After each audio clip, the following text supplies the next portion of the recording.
Hello and welcome everybody to the Table by Two podcast. This is the weekend Warhammer wrap-up, episode 8, where I go through the 4-1 and 5-0 results from the weekend and pick out a few lists to talk about in a little more detail. I'm your host Lockie, let's get started. So here is our 4-1, 5-0 results for the weekend, our rankings of the factions. Number 1 is Sylvaneth for, I believe, the 3rd or 4th week running. Not much to say, they're just so strong. Sylvaneth is overpowered to a level that I haven't seen in a while. They are very, very good. An army that has Sylvaneth's win rate, but also with the amount of players that are playing it. Like, if you look at the stats, Sylvaneth has one of the highest play rates of any army in the game right now, right? The most amount of players playing them. And subsequently, one of the highest win rates, which is not okay, right? You would assume that with more players playing an army, there would be a higher skill variance. And so the win rate would be lower because there would be more weaker or lesser skilled players playing it among the higher skilled players. And that will bring the army's win rate down. But Sylvaneth is just so strong that it doesn't seem to matter. Alariel's really good. Kurnoths are great. Strike First, everything. I've talked about them a couple times. They're really good. Right below them is Daughters of Cain. Another army I've talked about ad nauseum. Very strong. Marathi's really good. They do a lot of damage. Blood Blessings and the Blood Rites are really great. Just everything about DOK is really solid right now. A newcomer here, I guess, is Cities, right? We talked about them last week. The sort of foray into the scene. They popped up a lot more this week. We will continue to talk about them. The new book on the scene, very, very good. We're seeing a sort of trend emerge within what lists are popular. Whether that will retain or whether that is just an early sign of what's immediately jumping out to players as strong, we will see. I'll sort of talk about that later. But yeah, Cities is very, very strong, and they're up here for a reason. Next is Lumineth, another army we've talked about ad nauseum. Very strong. The runes are great. Altharian, Warden, Sentinels, Dawn Riders, like a lot of pretty solid war scrolls, solid spell lords, just a really solid army. And if you're a really good player, you can get a lot out of it. Khorne is still up here. Sort of a meteoric rise for Khorne, and I guess I could say the same for the next army, Seraphon, as armies that were really underperforming and have now hit back and caught their stride and have found lists that really are working for them. So it's nice to see those two armies still doing really well. Seraphon is going to get a battle tome sometime soon, so that's going to be very exciting for those players. I think we're going to see them jump up in popularity when they get a more well-rounded and balanced book. Below that, Stormcast. My boys still doing well. You can do great with Stormcast. I love Stormcast. Ossiarch Bone Reapers. On the weaker end of these new battle tomes, them and Tzeentch, which are down below. Definitely not reaching the heights of armies like Sylvaneth and Daughters of Cain and Lumineth. But still quite strong. We'll see how that all pans out going forward. Hedonites is getting a battle tome really, really soon. It's imminent, so we'll see how that shakes out, how it changes the meta. But yeah, that's exciting. Fleshy to Courts are really good. Still got a lot of great builds. They seemingly less popular or not as good as they once were. I know that Terrorgeist have become worse, but I thought that some of the other builds would pick up the slack and keep them with some like high results, but they're not as good right now, but still really, really solid. I would not feel bad if I was a Fleshy to Courts player right now. Then you got Tzeentch. I thought this was going to be the best of the new battle tomes. When I first was when it came out and I played a couple games against it, I thought this army was going to be like 70% win rate, like absolutely busted. That's seemingly not happened. It actually seems reasonably fair. So still really, really good, but not as good as I thought they were going to be. Hellsmith's popping up.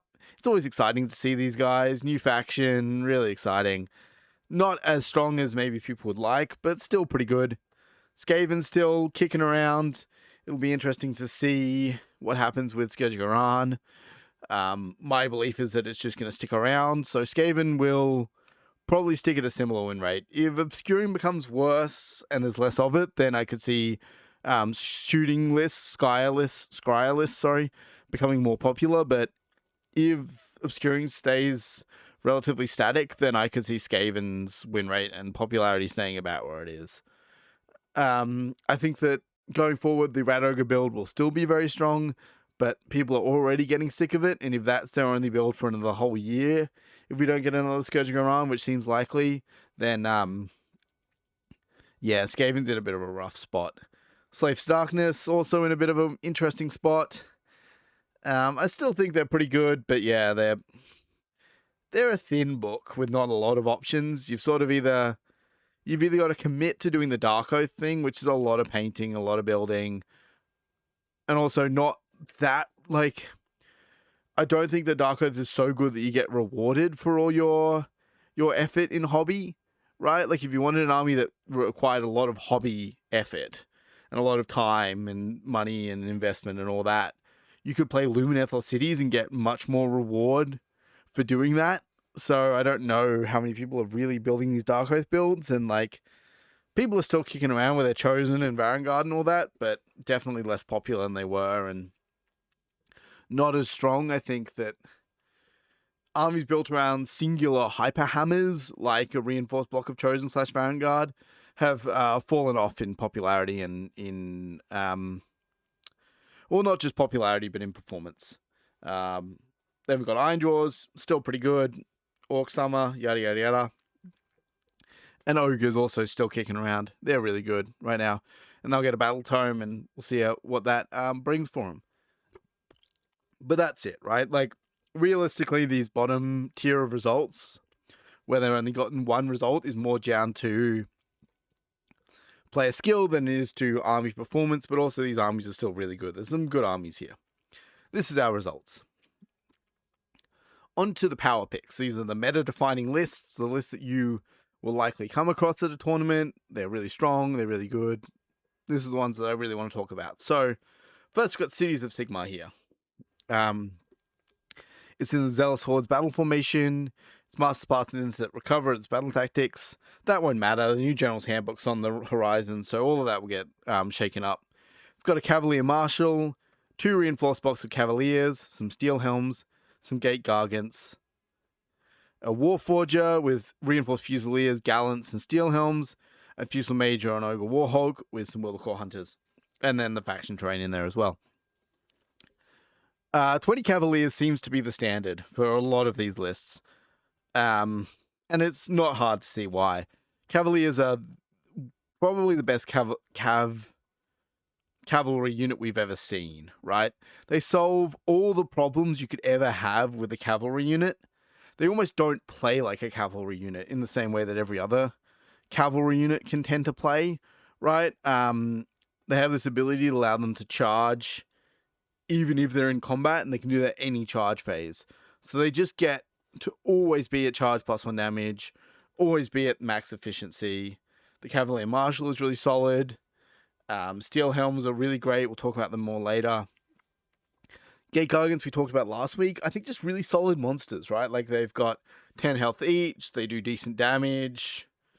Yeah, they're just really solid. If you give them crit mortals from the Warforger, that's really nice.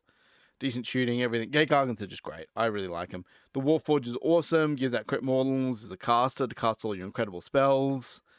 Probably easily the best caster in the book. You've got a lot of bad options there between, like, the Nell Mage or the Pyrocaster, which aren't great, but are closer to 100 points if you really need that. And then you can go up to Erasmus Zon, but I really think he's a bad choice and pretty terrible.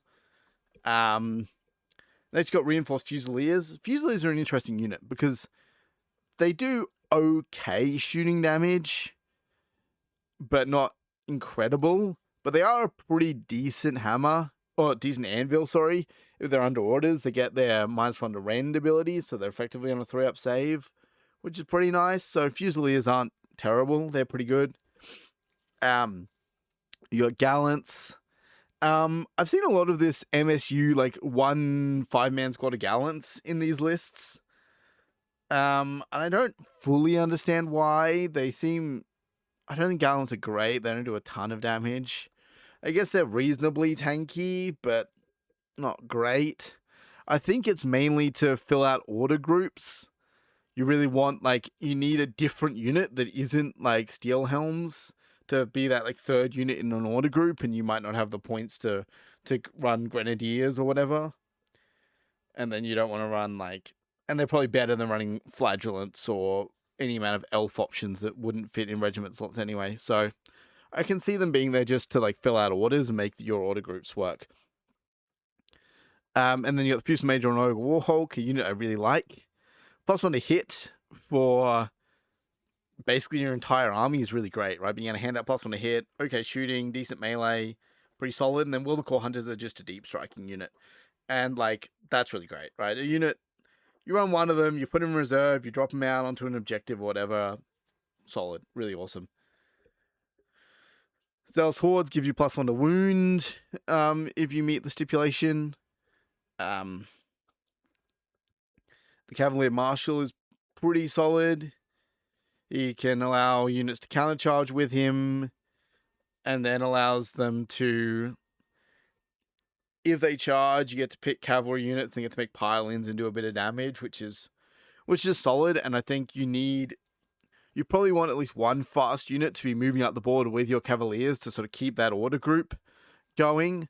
Order groups meaning, if you watched last week's episode, Season Sigma during the start of battle round phase will pick groups of 3 different units to become under orders.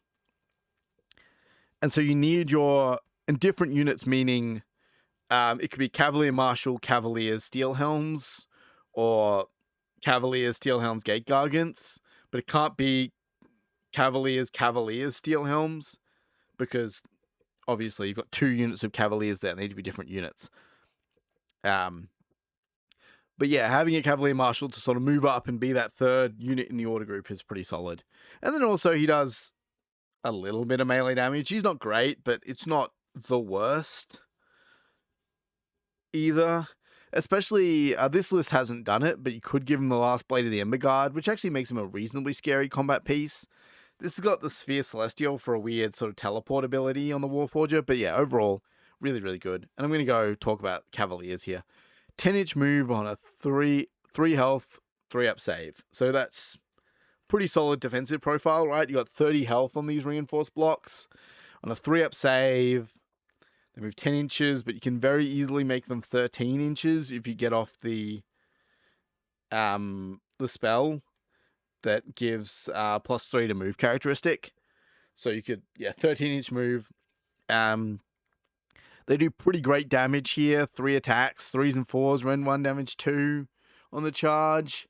You can easily get them +1 Ren from the orders or +1 to wound from your sub-faction.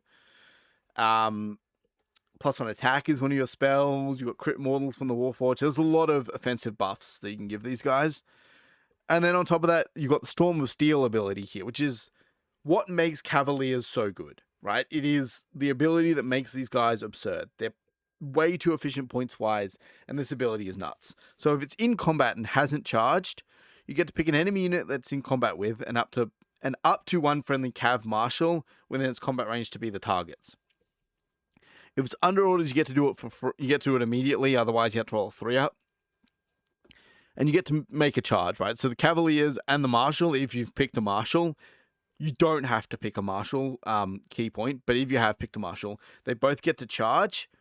And the only stipulation is they just have to end in combat with the unit they were initially in combat with, the initial target.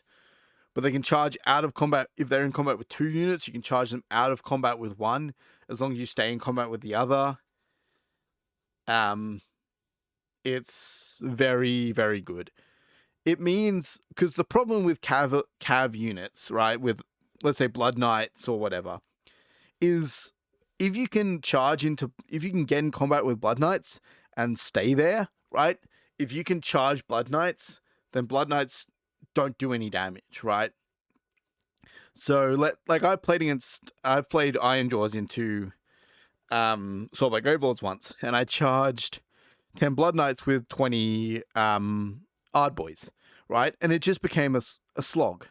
The Ardboys weren't killing many Blood Knights, but the Blood Knights weren't doing anything back to the Ardboys because they were just both locked in combat with each other and they're not because cav units need to charge, right? It's part of most cav units is they get charge +1 damage, or they might get extra rend or whatever. They really like to charge. It's part of the whole cavalry thing.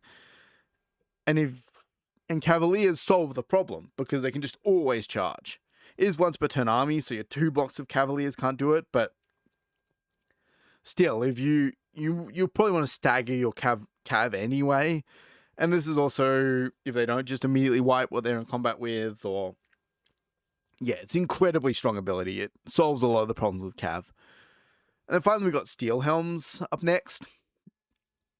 The big thing I want to look at here is the Steel of Helm and Heart ability. So you pick an enemy unit that it's in combat with in the combat phase, and you get to apply the effect below if they're under orders, otherwise you have to roll a dice. And it means that your opponent has to both pile into the Steel Helms and target your attacks into the Steel Helms.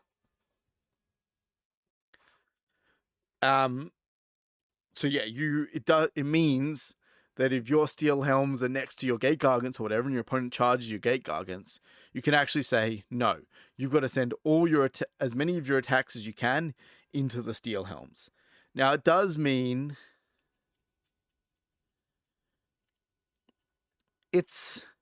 you need to position it very well, because I think there is a lot of counterplay to this.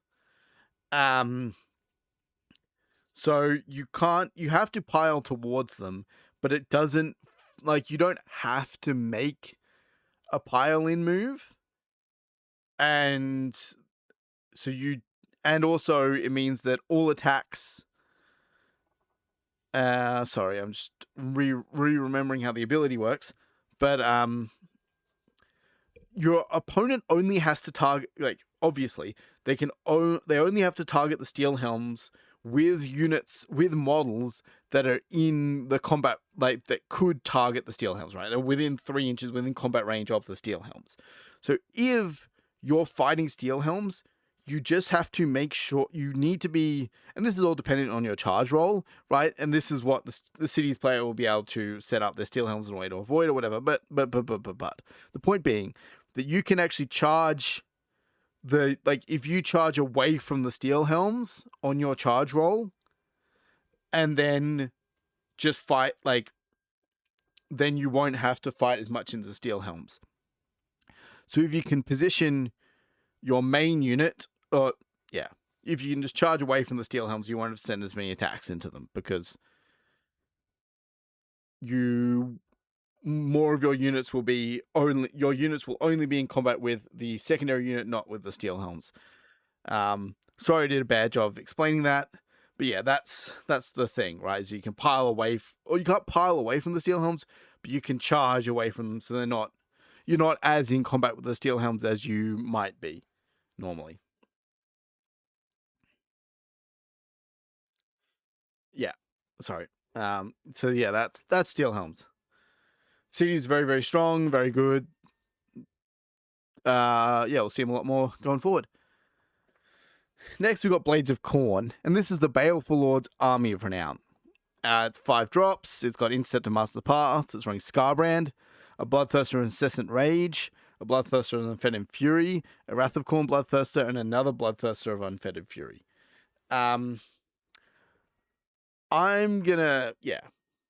Basically here, you've got 5 monsters that do pretty good damage, are pretty fast, and then have great battle traits to back them up.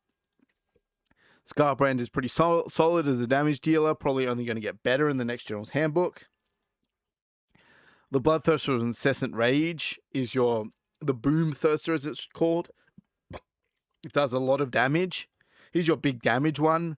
The Bloodthirster of Unfettered Fury can give out a 3d6, drop the lowest charge, which is very, very good. And the Wrath of Khorne Bloodthirster can give out +1 attack. But yeah, going into the battle traits, because that's really what makes this army so good. So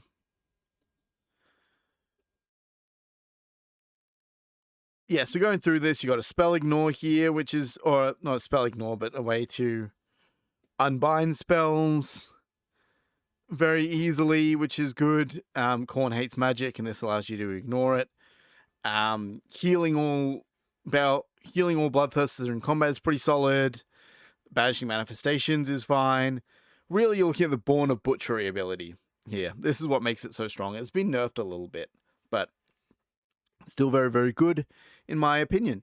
So you pick a non-unique Baleful Lords unit that has been destroyed, and you roll a number of dice equal to the current battle round number plus the number of units that have been destroyed this battle, friendly and enemy units. If the roll contains 8 or more results of a 3+, you get to set up a replacement unit. You get to recur a Bloodthirster wholly within 7 inches of the battlefield edge and more than 9 inches from all enemy units. It got nerfed, so it's non-unique Baleful Lords units, so you can't recur Scarbrand, and now you have to recur onto the battlefield edge, which does mean they're not going to be as useful on the turn they come down. It was very easy back then. If Scarbrand was to die, you could recur him, and Scarbrand has got a base 3d6 charge, so you could recur him right outside of 9 of an enemy, charge in, do a bunch of damage. And you can't do that now, but there's still very strong stuff you can do with it. And being able to bring back your 400 point, 300 point, 400 point monsters is really good. And they don't come back with any amount of damage inflicted on them. They come back at full strength. So it's just very, very good. It is what makes Baleful. It is the reason why, is probably the main reason why you run 5 Bloodthirsters in Baleful Lords rather than in the Blades of Khorne Battle Tome. But there's some more battle traits here. I'm going to go through them quickly. You also get 2 unique rampages, which is pretty solid. This little move ability is pretty good. Get them into interesting spots, get them onto an objective, or combined with power through, it can be very good. And then Bellow of Hatred just shuts off commands, and shutting off commands is always very, very good, right? All defense is so strong, especially when you're running it just is, right? All defense is very strong, and being able to stop your opponent from doing it, same for all out attack or any other commands they can do, is very good. So shutting off commands has always been good, and this is an easy way to do it. And that's Baleful Lords, right? You've got some decent rampages, you've got 5 monsters, you get to recur them. It's not as good as it once was, but I still think it's a very solid 3-2, possibly a 4-1 on a good day army. I think it's very good. So that's Baleful Lords. Now on to my picks. These are the armies that I thought were fun or exciting or interesting or just particularly cool. And first we've got Ogre Mawtribes here with Beast Handlers. It's got a Frostlord on Stonehorn, a Huskard on Stonehorn, 2 Stonehorn Beast Riders, a Frostlord on Thundertusk, a Huskard on Stonehorn, a Mournfang Pack, and a Soggy Iron Blaster. It's just a bunch of big monsters, similar to the list we just looked at, but a little different in a lot of ways. Stonehorns do way less damage, right? They're not super scary on damage. They're okay for their points cost. They're probably okay, but they're not gonna hang it with the best of them, if that makes sense. But they're pretty good. The Iron Blaster's good at shooting. Mournfang Pack just for moving around and doing stuff. But I'm just going to go straight into the battle traits, because that's what makes this army good. And you've got the Trampling Charge ability, which is you pick a friendly Ogre or Rhinox unit that charges this turn to use this ability. Then, basically, after an Ogre charges, you'll roll a d3, you'll add 2 to the roll if it's a monster, and on a 2+, you'll inflict an amount of mortal damage equal to the roll. And the Beast Handler's battle formation adds 1 to the amount of damage. So, this ability can't fail, because you'll roll a dice. Even if you roll a 1 on your d3, you'll add 2, so that becomes a 3, and then you'll do an additional damage from your battle formation, so it's 4. And that damage could go up to 6, right? Between 4 or 6 damage is how much damage you will do every time a Ogre unit charged, or one of your Beast Riders or big monsters charges. It's the Ogre monster type list for a reason. You charge in all your big monsters, you do a bunch of mortal damage, you fight with some okay attacks, but hopefully the mortals has been enough. This was a list that was very good back in 3rd edition. It was good for a while there in 4th edition. It got nerfed a little bit, but now it seems to be back, or at least still pretty good. And everyone loves this list. Or maybe some people don't love playing against it, but it does do... It is really cool, right? It is a cool looking list. People love Monster Mash, and this is a classic Monster Mash list. So I think it's really cool. The Frostlord and Stonehorn is pretty solid. You've got Mage Swallow, which -1 to ward rolls, which is always very good. And a whole bunch of other stuff. Touchbane and Everwinter to make him a better priest. You've got some okay prayers. It's just very strong. So that's Ogre Mawtribes. These other battle traits don't matter so much. You've got +2 to run rolls for Ogre units that not use the Feast or Flesh ability, which is this other ability here. That's fine, right? Makes your whole army a little bit faster before you pop off this big, powerful thing. You can also give out Run and Charge with a prayer. So that's pretty solid. With +2 to charge. That ability is also very good in the infantry heavy list that run the Butcher for Run and Charge, but I'm not looking at that list today. And then you got Feast on Flesh here. You can then deal some damage and heal your units, which is pretty good. You've also got some healing with the Great Maw Pot as well. Your Faction Train, which can do some healing. It's overall it's a fine ability. The Trampling Charge is the most important thing. And finally, our last list for today is the Slaves to Darkness God's Wrath Warband list. It's got Be'lakor, a Chaos Spawn, 2 Dark Oath Wilder Fiends, a Chaos Sorcerer Lord, and then 3 reinforced blocks of Chaos Warriors for 60 total Chaos Warriors. Be'lakor's great. The Dark Master's really good. He's a decent caster. He is quite expensive these days. He has a lot, and he doesn't do a ton of damage, but he has some really good abilities. He strike first.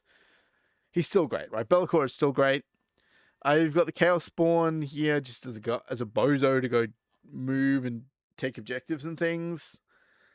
Dark Oath Wilder Fiends also to do that, I guess. They're all beasts, so they've only got 1 control, but the Dark Oath Wilder Fiends do have this ability where if stuff dies, they get some points and they get to spend them on things. It might be strong. It seems to be pretty cool. They're awesome models, so excited to see them on the table. Chaos Sorcerer Lord can give out 5 up wards and also just a caster, which is solid. And then you've got 3 units of Chaos Warriors, and that's what I'm going to talk about. The Banner of Rage also here, which gives +1 wound and +1 attack to that unit. Chaos Warriors. 5-inch move, 2 health, 3 up save. They've got 2 attacks each, 3s and 3s, rend 1, damage 1. With crit auto wound, and they get an extra attack while they're contesting an objective you control.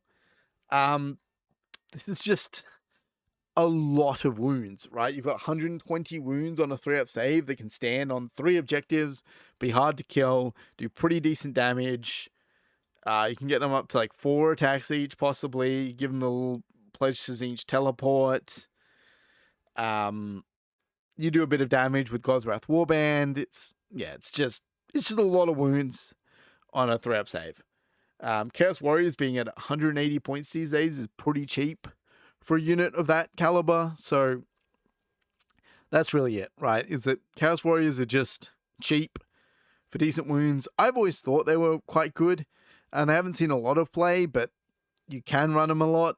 You can run a lot of them and have some success, so that's what this list is doing, and congrats to this player because it's a great result. And that's it. Some new stuff on the horizon. Slanesh Battle Tome, keep an eye out for my coverage on that. General's Handbook is coming out, which is also very, very exciting. Hopefully the Battle Scroll sometime soon. We'll see how the meta evolves. Cities is just starting to hit. We'll see what other lists pop out of it. Continued dominance of armies like Sylvaneth, Lumineth, Daughters of Cain. The rise in armies like Khorne and Seraphon, which is kind of exciting. New battle tomes will also come on the horizon with Seraphon, Suns, the possibility of Catalid Holds and some dwarf soup army. Really exciting stuff. It's a fun time to be playing Age of Sigmar. And thanks for watching.